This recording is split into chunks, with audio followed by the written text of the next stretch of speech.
Hi, this is Tom Johnson at I'dRatherBeWriting.com.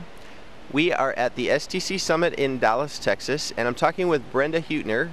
She's working on a book. If you listen to the other podcast with Dick Hamilton, she's working on a book called Communicating with Everyone. So she's really an accessibility guru, and I am hoping that Brenda can give me some real practical advice for how I can make my website more accessible. I have written texts in the form of posts. I have audio podcasts. I have video casts. I have images. So Brenda, let's start with the video cast. What can I do to make them more accessible to people? I would suggest the first thing to look at is providing a written transcript for people who can't hear. It's a little bit easier than doing captions on the video, but as long as there's a text version, then deaf people can still get your content. So now, actually, somebody from the Accessibility SIG recommended that I do this as well. And YouTube has come out with captioning, which might work, but in my attempts to use it, it was kind of a little off. Actually, a lot off. Oh. I imagine a common objection is that people just don't have time to create these transcripts. What's your response to that? Essentially, I would say that if you're taking the time to create the content, the video or whatever you're creating, you are limiting your audience by not providing access to everyone. And if you are happy with half the audience you might otherwise have, that's certainly up to you if it's not if it's a site that doesn't come under federal regulation. But why would you want to limit your output? You're putting it out there to share with all of us. Let's share fully. Okay, so usually when people think, making your site accessible, when they think about accessibility, they often think, there's not that many deaf readers or not that many blind readers. Mm-hmm. But I was sitting at the table with the other people from Google today, a whole string of them, and they told me that once you do machine transcription of YouTube videos, mm-hmm. you can then translate them because they have auto translation as well. So there I can begin to see where, yeah, that's a lot of people, everybody who doesn't speak English basically, who I'm excluding. But the transcription, I'm guessing, is going to be kind of poor. Do you think a poor transcription is better than no transcription?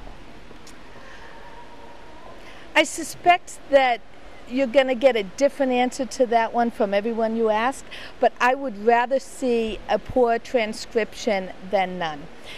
It's sort of like if I'm working and I suddenly get a piece of text I need in a language I'm not that familiar with, but I really want to know what it is. I can go to one of the inexpensive online free translations and I get close enough so that I can determine if I need to pursue it further. A transcription of any kind will at least give people the idea of what your content is if they want to then pursue other mechanisms. There are automated screen reader or what have you that might give them more options. So talking about transcription, let's move into the written text part. Okay. So my text on my site isn't that large. I think it's 12 pixels or something. What's a good size font for improving readability? I would say that you don't want to set a head font.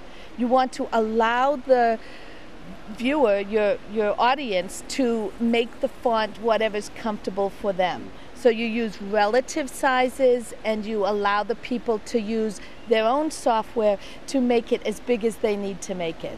Different people will have different needs. So when you say use relative sizes, are you saying rather than using font size equals 12px, use like 1.1.em? The em versus the px? It's typically, if you say it's a +1, which means it's one bigger than default, or +3 if it's a heading. So is it better to just put the little, I've seen the font plus and the minus buttons on sites, but it seems like that requires more work from the reader. Why not just put it in 14-point font? That's a little bigger, or 14, anyway, a little bigger. Or do you think it's just better to add the control or do both? I would say allow your users to change it to however is going to work for them. Different people will have different needs, and someone who can read a 14 would be happy with that, but somebody else might need an 18, and you're not going to be able to set one number that works for everybody. So let them choose. So let's talk about one last thing, images. Okay. Okay, so people who don't read images or don't see images well would probably need alt text, but Right. are there any other advantages to doing alt text besides improving readability? I've heard that it increases your SEO, your search engine optimization as well.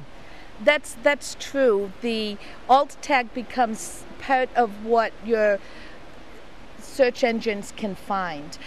The problem is that if you're just using alt tags for SEO, you're not describing the photo enough for the people for whom it ought to be, why you're giving the alt tags. So you want your graphics to be very descriptive. The other thing I'd like to add about graphics is to be really careful of colorblind red and green, and there's several others, because that does throw people off who might not otherwise even complain about it.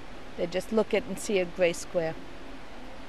All right, Brenda, thanks. If people want to know more about you, do you have a website you want to point them to? Actually, I would love it if people looked at my Twitter page. I'm at twitter.com/BP Huettner, and that's my primary output at this time. All right, Brenda, thanks for talking with me. Thanks, Tom.